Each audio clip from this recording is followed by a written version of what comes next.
As candidatas são ainda diferentes, porque elas têm hoje o objetivo de quebrar o maior paradigma da história, de que mulher não vota em mulher. Ainda estão sendo discutidas se tem importância ou não, e aí eu quero citar aqui a dignidade menstrual. Outros países que já estão avançados já colocaram logo aquilo, entendendo que isso é uma política pública de saúde. E aí, minha amiga, é aquela história, fala o que quer, escuta o que não quer. E deixa bem claro que é contra a cota, que não gostou, que no Brasil tu tem que ter uma vantagemzinha, cita que é mulher, é deficiente, é negro.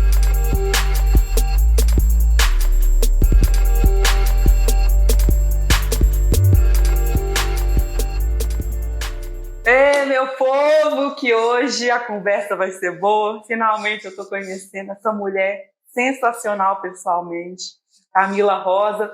Eu falo que nas adversidades é que nós nos encontramos fortes. E crescemos. Né? E crescemos. E aqui, ó, é uma segurando a mão da outra na ação e na prática. Isso. Camila, muito obrigada. Obrigada eu, meu bem. Hoje eu quero que você se apresente, conte um pouco da sua história. Nós vamos debater vários assuntos aqui, como que é difícil o acesso da mulher à política. E você, pelo que a gente já viu, é uma guerreira e eu quero que todo mundo te conheça. Muito obrigada. Eu fico muito feliz, Rízia, pelo convite, por essa aproximação. E assim, desde já em público, eu quero te agradecer por todo o apoio, solidariedade, sororidade, que realmente é esse exemplo de irmandade que a gente tem entre as mulheres, quando uma sente o que a outra sofre. E o que eu passei, e as outras sentiram, e o que outras passam, e eu sinto, você sente, é isso que nos faz ter a ideia de que a gente cada dia mais deve permanecer unida. E, claro, brigar pelo que a gente quer, que é esse avanço na sociedade enquanto mulher, disputando sempre espaços, sejam políticos, sejam de liderança, e tendo como base a paridade. Nós não queremos estar à frente, nós queremos um espaço de paridade, o que é justo, até mesmo porque a Constituição prega isso e nos dá esse direito, essa garantia de que todos somos iguais perante a lei, independente de raça, credo, cor, gênero, nós todos somos iguais. E eu quero, além de te agradecer e te cumprimentar, te parabenizar também por o trabalho que você faz e tem feito aí por todo o Brasil.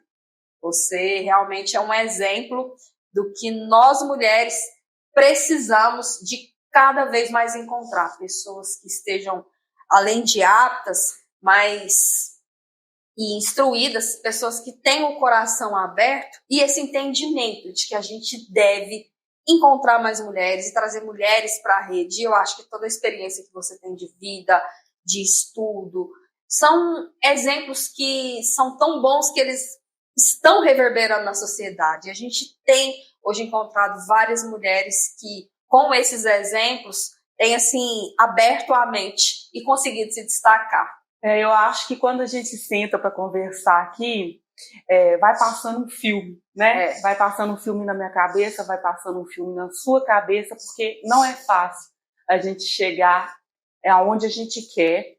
Os desafios, nós sabemos que eles são gigantes, mas eu falo que a revolução, ela começou e ela não pode mais parar.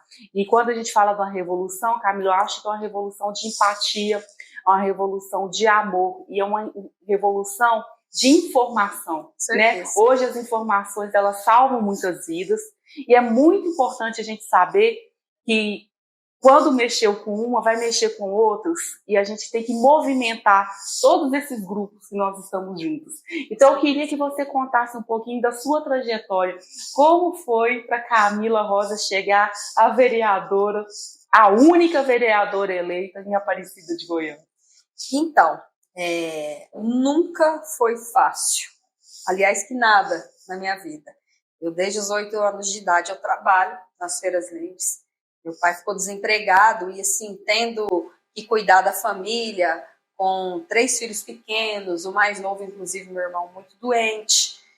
Meu pai teve que pular e ele encontrou nas feiras uma forma de garantir a sustentação, né, com o trabalho e a renda da família. Então, 3 meninos pequenos, para não levar todo mundo, meu pai saía distribuindo menino na casa de tia, de avó, e eu geralmente ia para a feira. E naquele momento ali eu achava até que era um castigo. Meu Deus, por que eu tenho que ir, né? Mas hoje eu agradeço tanto, porque foi ali, levantando de madrugada, dormindo debaixo das bancas, aprendendo a montar, desmontar, conversar com o cliente bom, cliente enjoado. Que tem de tudo, né? Tudo. Cliente que quer passar na volta, que vai voltar semana que vem, isso aí tudo. E quer dar o calote na gente com troco, com dinheiro falso. Enfim, isso aí eu aprendi na vida. Mas a profissão de feirante me ajudou a ser como eu sou hoje. A entender as pessoas com mais facilidade. Então, eu sempre me destaquei nas feiras. Meu pai participava da Associação dos Feirantes. Eu vi meu pai brigar muitas vezes para a gente ter o mínimo de dignidade, que era ter um padrão de energia para poder ligar a energia nas nossas barracas. Então, eu aprendi a fazer ata, vendo meu pai fazer. E trabalhar assim, também assim, com amor, acolher as pessoas como a minha mãe fazia. A minha mãe, às vezes a gente tinha pouca comida mesmo em casa. Se passasse alguém pedindo, ela tirava da que a gente tinha e doava para quem não tinha. E compra, meu pai chegava do mercado com uma compra enorme. Você pensava assim, nossa, vai passar um mês. Aí quando ele começava a fracionar, pai, vai até o iogurte. Ele falou, vai, o que vocês comem, o que vocês gostam de comer, nós vamos mandar também para as pessoas que estão passando necessidade. Então, assim, o exemplo de berço, o exemplo de casa me fez ser esse ser humano. E a política, bom, né, também. Claro, isso é fazer política. Me levou para a política, porque eu entendi claramente que aos 14 anos eu já militava politicamente, só que sem entender que eu era política. E ajudando sempre homens a chegar no poder, né? Ainda não tinha essa clareza de que a gente tem que ter mais mulheres, inclusive nos espaços de poder. Que é algo que hoje eu faço muito decisivamente, milito para isso. Sou uma grande entusiasta de candidaturas femininas. Enfim, ao poder cursar uma faculdade, que não foi fácil também. Você fez o quê, Camila? Eu fiz serviço social. Eu escolhi ser assistente social, porque eu entendia que eu já tinha um dom, cuidar de pessoas. Então, eu escolhi algo que pudesse aprimorar os meus dons. Logo depois eu fiz uma pós em saúde da família, porque a área de saúde sempre me chamou a atenção. E foi nesse curso, e claro que muitas vezes liderando sala de aula, grêmio estudantil, associação de feirantes, sindicato de feirante. Depois eu conheci a agricultura familiar, comecei a trabalhar com isso também. Então, foi tudo isso que me levou para o caminho da política. E aí você falou que você começou a militar com 14 anos. Quando que você começou a ter essa consciência de que você poderia ser a candidata, ao invés de trabalhar para eleger os homens? Olha, eu tive uma resistência muito grande na minha primeira candidatura. Em 2008, eu fui candidata a primeira vez e foi assim, claramente o partido quis para ajudá-los a fazer cota, a famosa cota feminina. Mas em nenhum momento eu deixei me levar e ser uma candidata laranja. Eu disse, olha, eu vou conversar com a minha família. E lá em casa foi uma das coisas que foram colocadas às limpas. Se for para ser candidata, vamos trabalhar, que seja. Agora, se for para ser usada, se for para ser laranja, não entra não, que você vai sujar seu nome. E assim, eu, com o aval da família, que eu acho que é a base de tudo, entrei. E comuniquei com o pessoal, falei, vou poder ajudar vocês, só que eu sou candidata mesmo. Então, assim, eles só queriam a cota, isso era muito claro. Se eu tivesse 30 votos, estava ótimo. E, naquela época, eu tive 1.010 votos. Eu tive mais votos do que 7 vereadores eleitos na cidade. Eram 17 vereadores nessa época. E você tinha 20 anos, né? 20 anos. Passou a eleição, que é sempre no domingo, na segunda-feira, eu estava contrariada, né? Tinha perdido a eleição, normal. Tinha jornal de tudo quanto era lado, querendo saber quem é essa menina, Camila Rosa, de 20 anos, que teve voto em toda a cidade, não zerou nenhuma urna. Não zerei nenhuma urna na cidade. Uhum. Por conta das feiras, os meus votos eram muito espalhados, são ainda muito espalhados. E assim, eu pensei, a experiência não foi ruim. para alguém que saiu candidata, na época que começou a pedir voto, naquela época eram 3 meses de eleição. Falei, agora eu vou trabalhar em 2012, eu sou candidata de novo. Comecei a trabalhar e tive um crescimento fantástico em termos eleitoral. De 1.010 votos, eu passei para um patamar aí de 1.000, quase 700 votos. Porém, perdi novamente a eleição por legenda. O partido faltou 14 votos para fazer outra legenda e eu fiquei novamente na suplência. E isso, gente, é muito importante a gente saber, desculpa te interromper, porque nós precisamos estudar. Claro! Né? A gente precisa entender a legenda, a gente precisa entender coeficiente eleitoral antes de engajar. Com certeza. Né? Prossiga, que a história é boa. E é verdade, sei que você está falando, mas olha, de 2008 eu entrei realmente marinheiro de primeira viagem, não sabia nada. 2012 eu já estava um pouquinho mais antenada, entrei para o partido, fiz parte da direção, fui uma das que fui contra a coligação, que naquela época era permitida, porque eu entendia que a gente tinha condições de ser chapa pura e de fazer com clareza 2, 3 vereadores, como aconteceu. Nesse período, você sofreu alguma resistência dentro do partido? Muita. A resistência é todo o tempo, seja no partido, seja no ambiente de trabalho político. A resistência é muito clara, principalmente contra as mulheres. E 2016 eu decidi não disputar, eu estava num momento que eu precisava realmente de me erguer financeiramente. Eu já tinha minha filha, eu preciso de decidir o que vai ser da minha vida. E eu preciso desse espaço que eu tenho aqui, 25 anos, para dar um up. E a gente toda a vida trabalhou com feira. Eu não queria voltar para a feira naquele momento, porque várias pessoas tinham acabado de me ajudar. Se eu fosse para lá ser uma concorrente, eu ia atrair um grande número de pessoas que não gostassem daquela situação. Como toda a vida a gente trabalhava com mercadoria importada, eu falei, vou montar um polo atacadista. E foi quando um amigo ajudou. E eu desbravei São Paulo e comecei a trazer para Goiânia e vender essa mercadoria para os feirantes amigos. Então o elo ficou ainda mais forte. Eu tinha clientes, claro que do estado, fora do estado, mas de Aparecida, que é a minha cidade, era a maior parte, em Goiânia. Em 2016 eu não disputei, porém ajudei o candidato a prefeito na minha cidade. Ele me convidou para fazer parte da gestão. Eu assumi o Centro de Especialidades Médicas e um grande desafio. Nunca tinha trabalhado diretamente numa unidade de saúde como gestora. Porém, assistente social, quando pega um pepino, resolve. A gente se torna insistente social, que a gente pega para resolver. Então, assim, em todo o estudo ali, eu gastei uns 15 dias para fazer um estudo, para lançar um projeto de intervenção. Coloquei no papel o que eu precisava.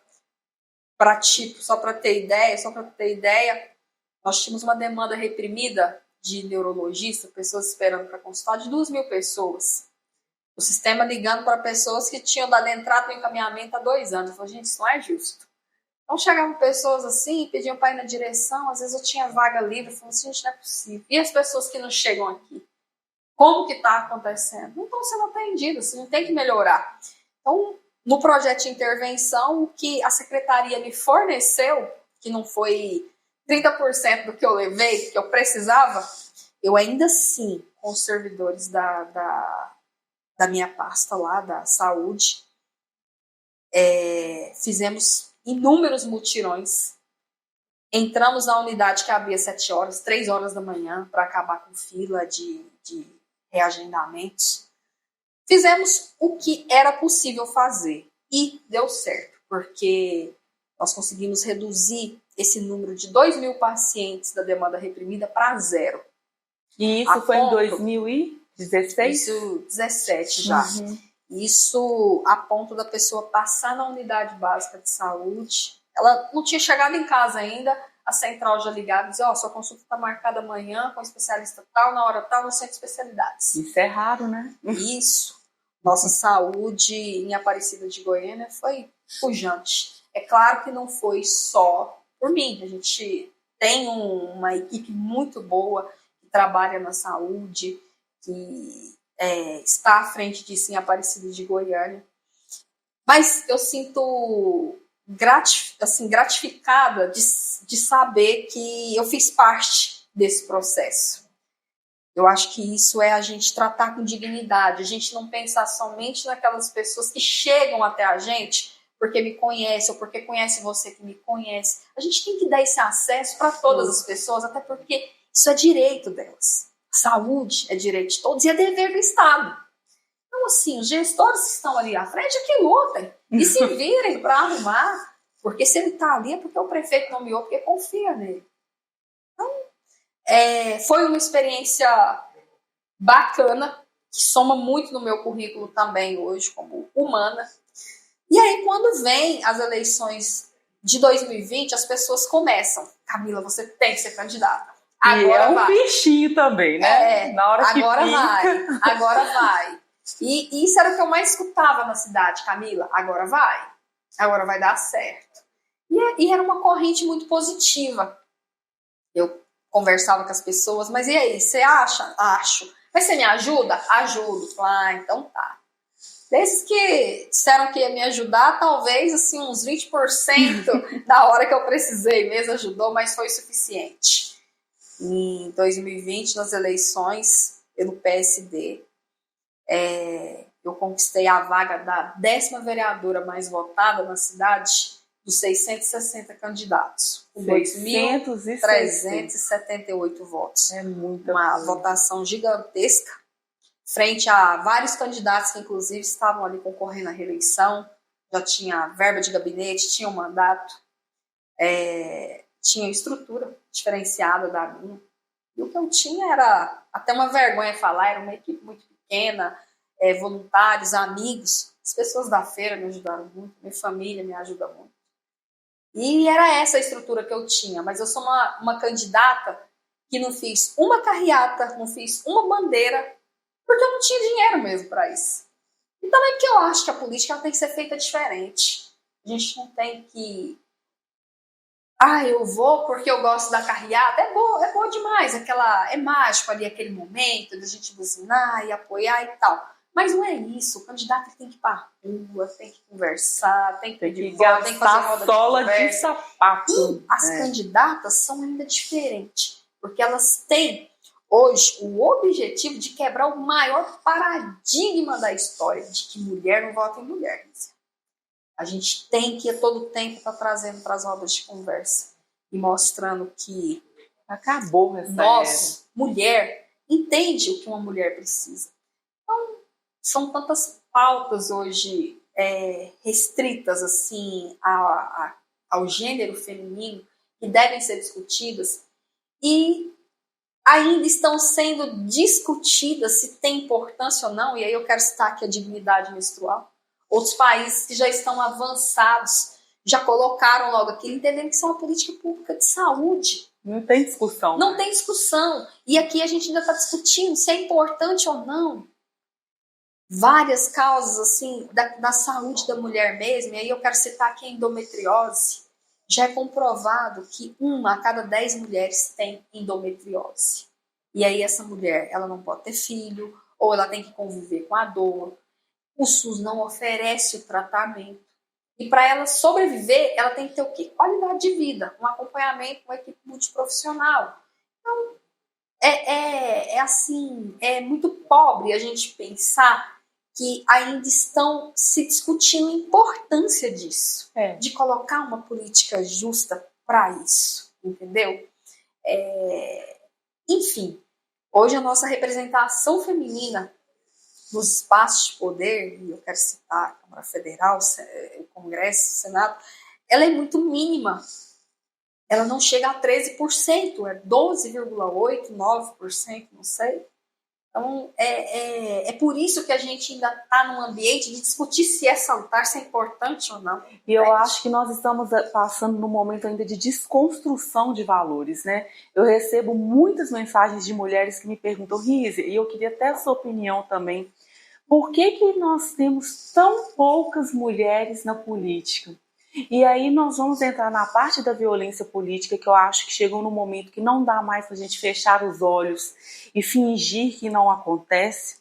A política, eu acho que é um ambiente hostil, sim, para mulheres. As oportunidades que nós temos são completamente diferentes dos homens. Principalmente, eu acho até que é importante você falar da sua vida pessoal, porque eu não tenho filhos, mas as mulheres que têm filhos, para deixar filho, para poder fazer uma campanha, é totalmente diferente de um pai que a gente vê que às vezes já é automático sair e deixar com a mulher. Porque sabe que a mãe está cuidando. Que sabe que a mãe está cuidando. Então, por que você acha que nós ainda temos tão poucas mulheres na política?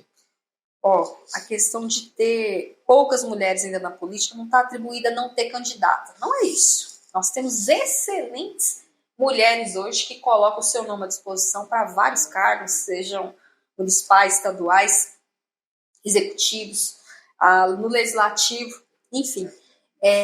O problema da falta de mais mulher na política está atribuído a não concessão a elas de cargos de liderança.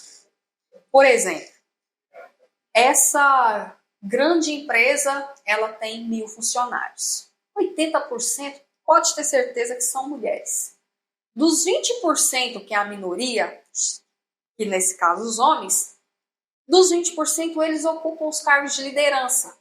Então, aqueles 80% é a maioria, porém elas estão no chão de fábrica, estão como auxiliares. Na hora das decisões, quem é que toma as decisões? Os homens. Tá, mas o que isso tem a ver, Camila? Por que você está falando isso? Como política, eu sei que a gente vai atrás dessas empresas simplesmente para abrir um espaço de 10 minutos, 15 minutos para fazer a nossa apresentação. E aí, se você tem lá à frente o diretor, o presidente, o superintendente, o gerente, homens, quem vai conseguir com mais facilidade, eu falo quem, o candidato, de chegar, pedir um espaço e de abrir aquele espaço? A candidata ou o candidato? O candidato, é claro. Então, com isso aí, por termos menos mulheres em cargos de liderança, é que a gente não consegue avançar. Eu tive essa resistência na minha cidade. Eu tive essa resistência. Não em todas. Eu fui em várias empresas, várias indústrias na minha cidade, na cidade vizinha, que é Goiânia, a capital. Tive um espaço, mas eu tive várias também que não abriram o espaço, porque eu era uma candidata. Eu era uma mulher. Porém, candidatos tiveram espaço. Entendeu? Então, assim, essa falta de mais mulheres na política, ao meu ver, está atribuída a isso. Em maior escala, porque nós temos menos espaço em cargos de liderança. E aí eu citei o exemplo de uma empresa, mas a gente fala isso claramente no público. Eu trabalho numa Câmara de Vereadores. A maioria das assessoras lá são mulheres. Porém, na hora de ir para a campanha novamente e pedir voto, elas vão ter que pedir votos para quem? Os homens. Para os homens. Aliás, você está certo, são eles que provêm o salário delas.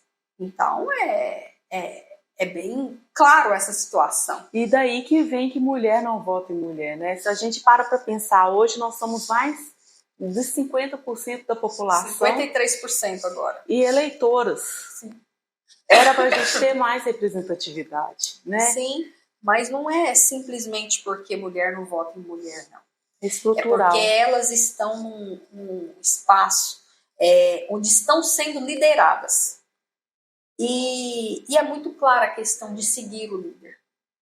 Eu estou numa empresa. O meu chefe vai apoiar o João. Eu quero apoiar a Camila. Mas o meu chefe vai apoiar o João. É melhor eu ajudar meu chefe. Porque quando eu preciso, é meu chefe que vai estar aqui perto de mim. Eu sou o vereador fulano de tal, sou candidata à reeleição. E aí, a vereadora Camila também é candidata à reeleição. Ela pode ter projetos e propostas 1000 vezes melhores, mas se eu trabalho para o fulano de tal, ou se a minha mãe trabalha para o fulano de tal, com certeza o meu voto vai ser para aquela pessoa. Então, são exemplos de que ser liderada no momento político tem uma grande influência. Isso pesa muito na hora de pedir o voto, o líder que pede o voto. É muito difícil essa discussão, e aí eu quero que a gente chegue agora na parte da violência política contra a mulher, porque a gente está falando de campanha, a gente está falando de ganhar a eleição. Quando a gente chega em espaço de poder que a gente acha que vai poder respirar um pouquinho, a gente vê casos iguais aos seus que nos mostram que não é bem assim. Nós temos uma lei nova de 2021 que coíbe violência política contra a mulher, mas pelo que nós estamos vendo agora, ela é muito rasa. Nós precisamos agora de apoio para que ela seja efetiva de verdade, para proteger, coibir, nos termos que a lei fala. Conta pra gente o que aconteceu com você. Na verdade, Izzy, assim, só um parênteses aí. Essa lei, a 11.940, a lei de violência política de gênero, esqueci o número, ela, como muitas outras leis aqui no Brasil, ela é linda, porém ela não tem aplicabilidade. E esse é o maior motivo de crimes continuarem acontecendo. Porque é triste você pensar que em lei está respaldada, porém a justiça não te dá esse aparato. No dia 2 de fevereiro desse ano, quando iniciaram as sessões plenárias, aliás, dia 1º eu fiz um cumprimento a um colega, parabenizei ele justamente por levantar essa questão de querer apoiar uma mulher para o cargo legislativo goiano. E isso coloquei nas minhas redes sociais, falando que eu sempre defendo esse espaço de pluralidade de ideias. A gente precisa sentar para o debate político, para se garantir direito às pessoas.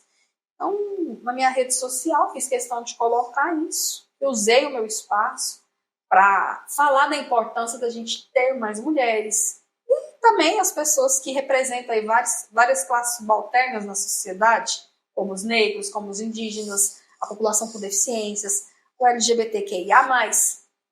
Eu acho que a gente tem que ter isso. É isso que faz dar garantias para as pessoas. Porém, uma colega ainda emocionada aqui, uma amiga que passou por muitas lutas, conheço a história dela, ficou viúva muito nova, criou 2 filhos homens sozinho, vou te dizer que são 2 gêmeos, mas ela soube criar esses meninos, todos 2 hoje já formados, independentes. Um orgulho lá da cidade, funcionária pública. Ela vai e faz uma menção na minha rede social de agradecimento por sempre lembrar das mulheres. E ainda diz mais, são um bando de machistas, pensam que nós não damos conta, mas nós damos conta, que nós somos mulheres. Ela fala assim um termo abstrato, agradecendo por essa promoção que eu faço sempre às mulheres. O colega lá, o presidente, comenta na minha rede que não gostou, que acha que é uma hipocrisia e tal, e eu deixei a opinião dele. Porém, ele não satisfeito, imprime a minha publicação, imprime o comentário da colega e leva para a sessão plenária, causando naquele momento ali já um desrespeito. Desconforto, desconforto, quebrando o decoro parlamentar. A nossa cidade é muito grande, tem 600 mil habitantes, e como outras cidades pequenas e grandes, tem muitos problemas. E quando as pessoas votam na gente, elas votam pensando que a gente vai votar ali, vai trazer para discussão problemas e coisas que são concernentes à mudança da qualidade de vida da família dela. E aí o cara vai e leva um assunto de rede social, publicação de rede social para o plenário. E aí, minha amiga, é aquela história, fala o que quer, escuta o que não quer. E deixa bem claro que é contra a cota, que não gostou, que no Brasil tu tem que ter uma vantagenzinha, cita que é mulher, é deficiente, é negro. Faltou falar que é mimimi, né? Sim. Ele não lembrou dessa parte, não teria feito, teria falado. Então, assim, ele faz tudo isso. E quando, pela ordem, eu sou atendida, eu digo a ele simplesmente o quê? Eu falo, presidente, eu não disse que o senhor era contra cotas, é o senhor que está dizendo. Agora, o senhor viu isso tudo lá e entendeu que era para o senhor? É porque a carapuça serviu. E aí fala todo dia o senhor fala de caráter, de transparência, se eu tenho algum problema com isso, então nesse momento ele já começa a me interromper, porque você vai ter que me respeitar, porque eu sou o presidente. Eu falei, não, eu respeito o senhor como presidente, o senhor tem que me respeitar como parlamentar. Eu sou uma mulher eleita para essa casa. E ele manda cortar o meu microfone, ele até fala errado, ele fala, corta o telefone dessa vereadora para mim, agora! E aí, eu vou e nessa hora, realmente, eu bato na mesa, levanto e falo, você me respeita, porque aqui eu sou uma mulher eleita e eu represento boa parte da população dessa cidade. E aí ele começa a fazer todo aquele... Para mim é um circo o que ele fez lá. Começa a fazer toda aquela feiura. Minha menininha tem mania de falar assim, nossa, que feiura, né, mamãe? Faz toda uma feiura daquela. De novo, você tá isso e aquilo. E quando ele me devolve a ordem, eu faço questão de dizer que é isso que fazem com as mulheres na política. E é por isso que nós temos que ainda estar ancoradas nas leis. Não é porque a gente quer correr atrás de cota. O que a gente menos queria era cota.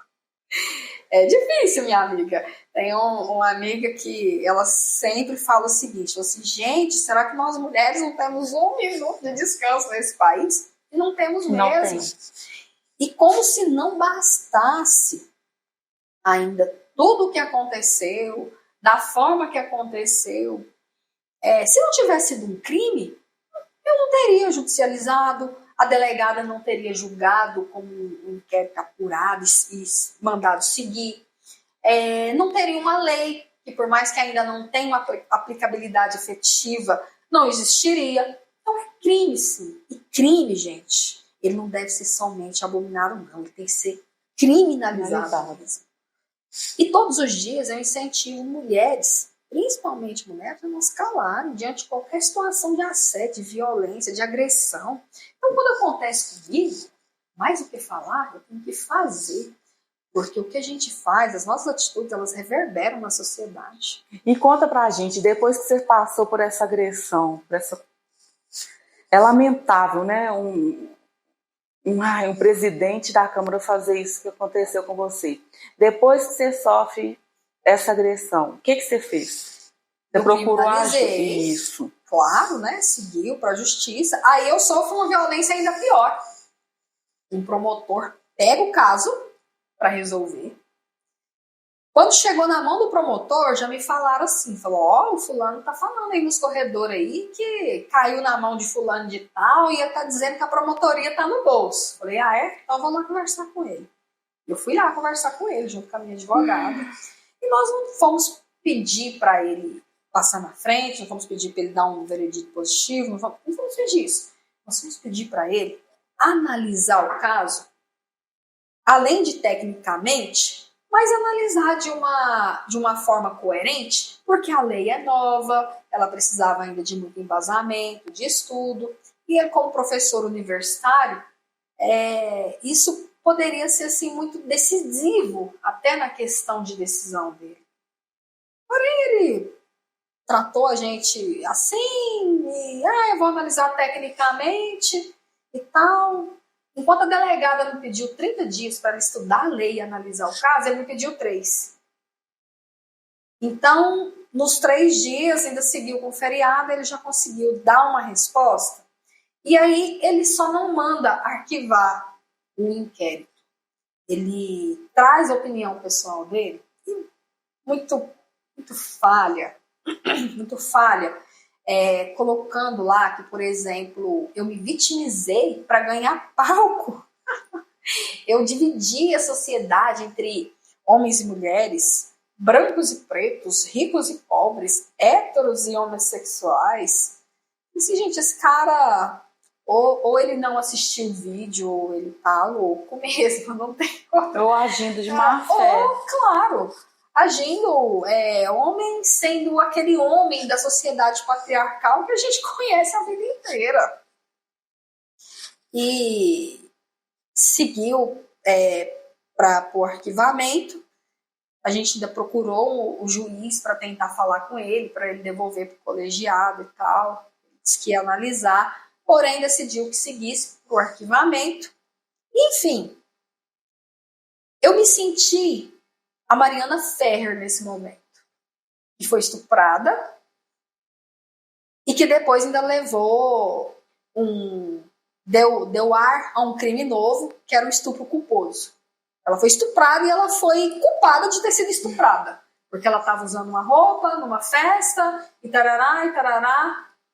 Então, assim, eu lembro quando aconteceu o caso da Mariana Ferrer. E assim, cara, que absurdo. A forma do advogado mandar ela calar a boca e fazer ela chorar na frente, porque ridicularizar. Foi online, né? E eu lembro que naquela época eu fiquei, nossa, como se diz lá em Goiás, puta de raiva. E, enfim, hoje, quando aconteceu comigo, eu me senti daquela forma. Eu era vítima e eu virei culpada. Eu usei aquilo ali, um momento para ganhar palco. Eu me vitimizei para ganhar palco. Eu era vítima e de repente eu virei culpada. E aí é isso, minha amiga, que fazem com as mulheres no Brasil. Agora, você esperava que esse caso fosse ter tomar a proporção que tomou? Desde o primeiro momento eu não esperava. Tanto é que quando o negócio aconteceu em torno de 10 e pouco da manhã. E assim, eu saí de lá, fui direitinho para uma UPA medir minha pressão, porque eu estava assim, sentindo muita...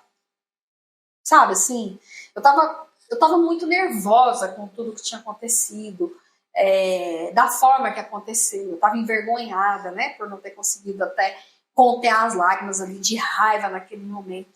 Porém,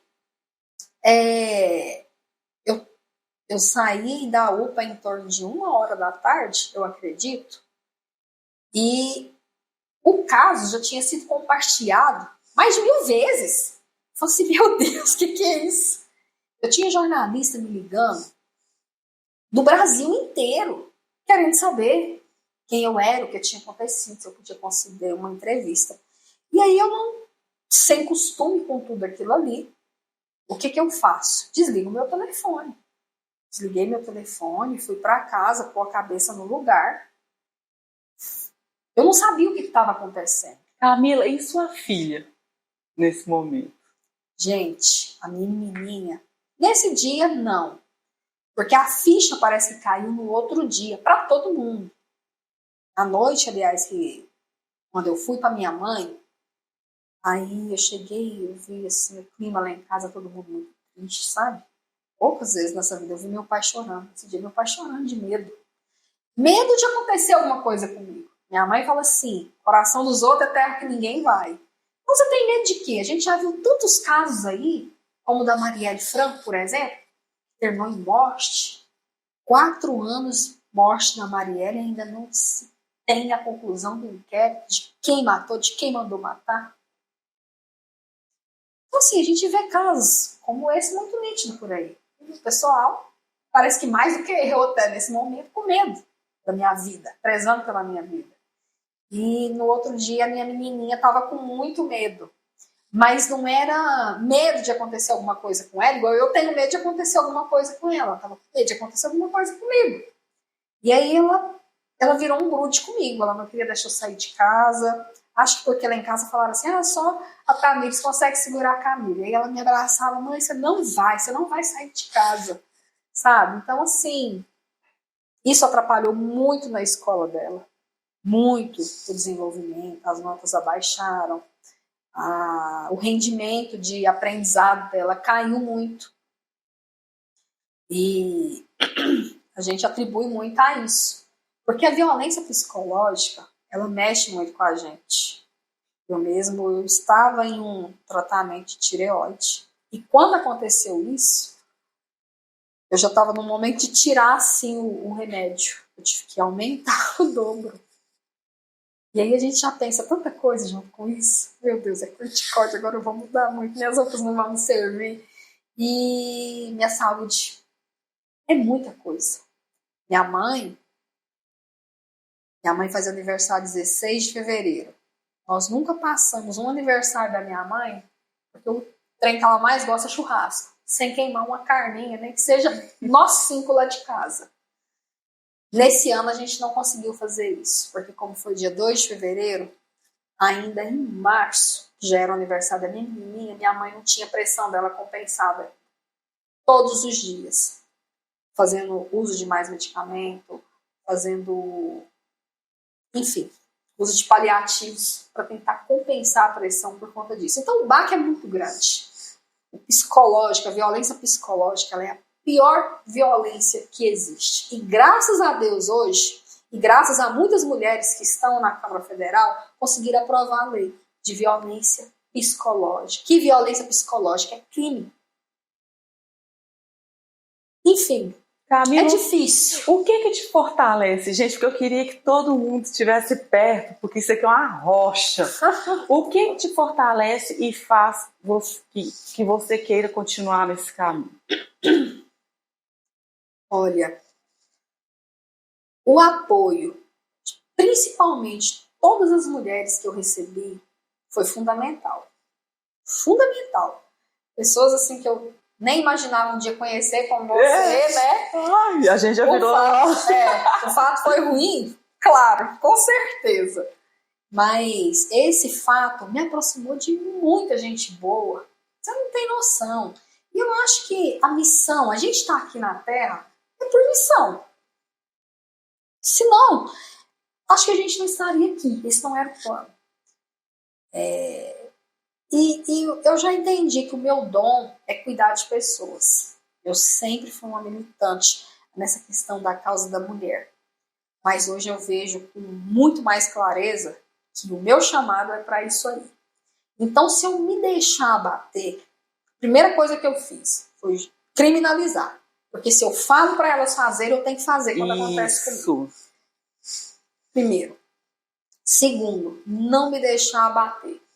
Porque se eu demonstrar que eu estou com depressão, que eu estou com a cara enfiada no ansiolítico, que eu não quero saber de mais nada nem de ninguém, todas vão fazer a mesma coisa.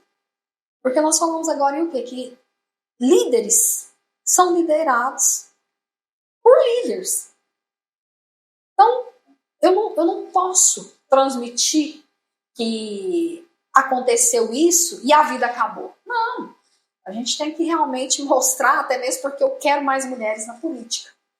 Eu tenho que mostrar que esse caso, esse crime horrível da violência política de gênero, ele existe e um dia ele vai ter aplicabilidade. Então, para isso acontecer, nós precisamos que mais mulheres estejam no espaço de poder, elas estejam inseridas na política.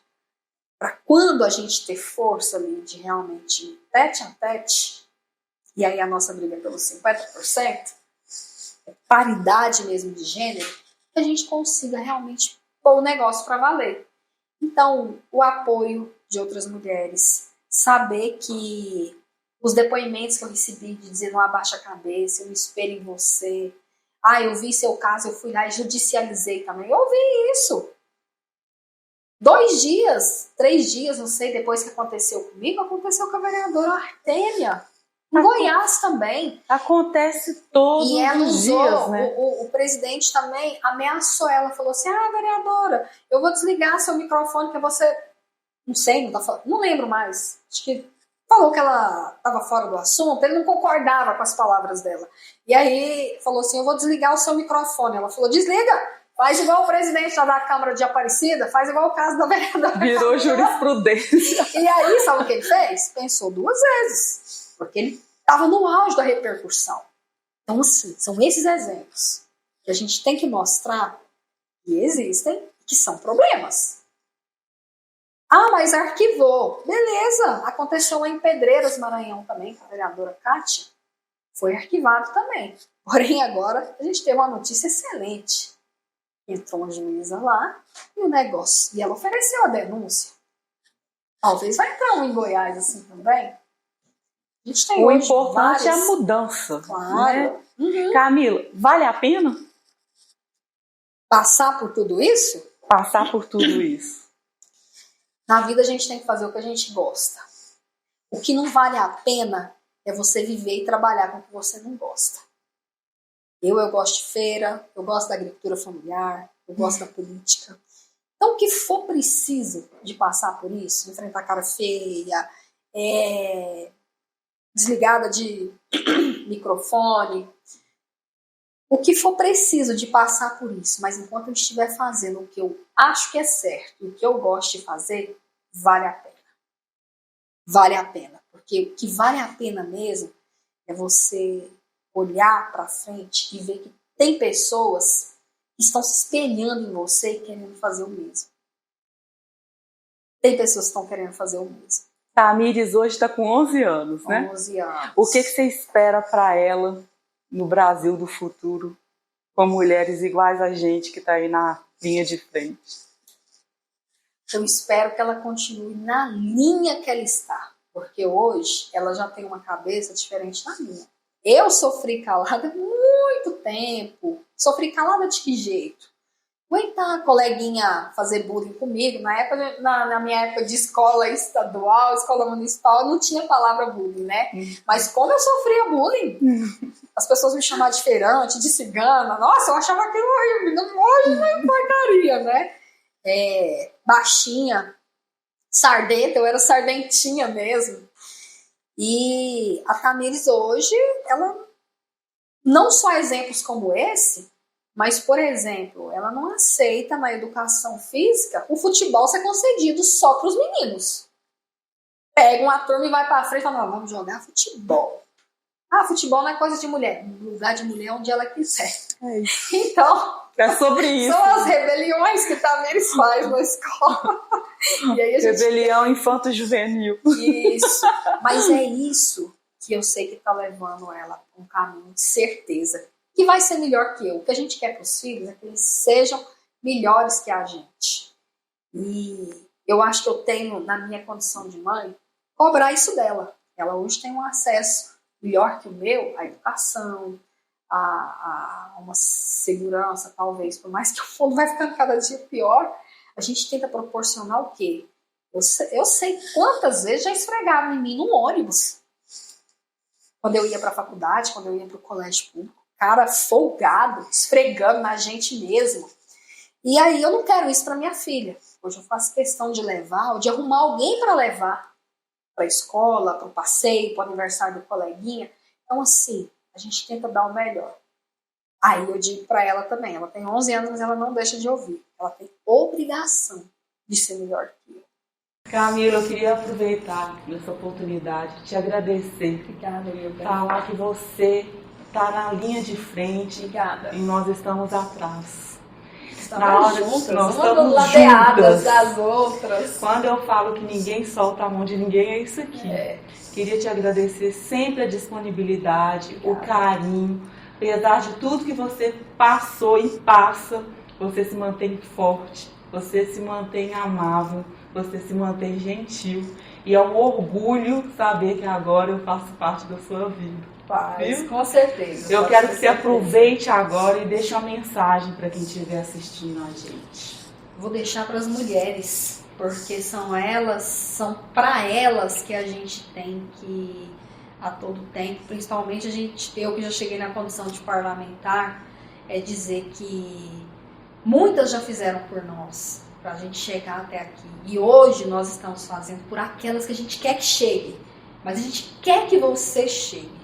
E para isso é necessário que você acredite no seu potencial, que você acredite na sua capacidade e que você seja simplesmente mulher para entender que só uma mulher entende outra mulher. E aí, Iris, eu não posso deixar de fazer um convite para você, que é uma super mulher, para entrar para a política. Deixa eu te pedir isso. Olha aí, olha o pedido vendo. Vem pra política, porque você, com o coração que você tem, com a experiência que você tem, com o entendimento que você tem, com certeza você vai somar muito nessa luta árdua que a gente tem aí pela frente. Porque muitas militaram para a gente chegar até aqui. Hoje a gente tem que marchar muito para que pelo menos o dobro, o triplo, chegue hoje aqui. Porque vai ter um dia que eu vou cansar, claro. E aí eu vou ter que deixar para as outras mulheres, né, que estão chegando aí com a mente mais fresca. buscarem isso aí também, porque são passos lentos ainda, mas a gente tem que caminhar, a gente não pode parar, a gente está no meio do caminho. Porém, para avançar, é preciso que mais mulheres estejam na política, e é um ano de eleição. Nós não podemos, eu não posso sair daqui sem fazer esse pedido para você. Vote em mulheres. Nós temos excelentes candidatas. E só de eu colocar o nome dela à disposição, pode ter certeza que ela já enfrentou muitas barreiras, inclusive na família, como eu mesma enfrentei. Muitas vezes para entrar e para chegar até ali. Mas é preciso que a gente chegue junto, que a gente acredite que com mais mulheres na política, o Brasil tem solução. E fica o meu convite para você. Ai, ó, tá? Vou contar com vocês, né, gente? Com certeza, conte com a gente. Ai, Camila. São mulheres são a maioria em todo lugar. Quer falar com alguém, quer ser bem sucedido, chega e fala com as mulheres. É isso, gente, ó. Um beijo para vocês e vem novidade por aí. Tchau.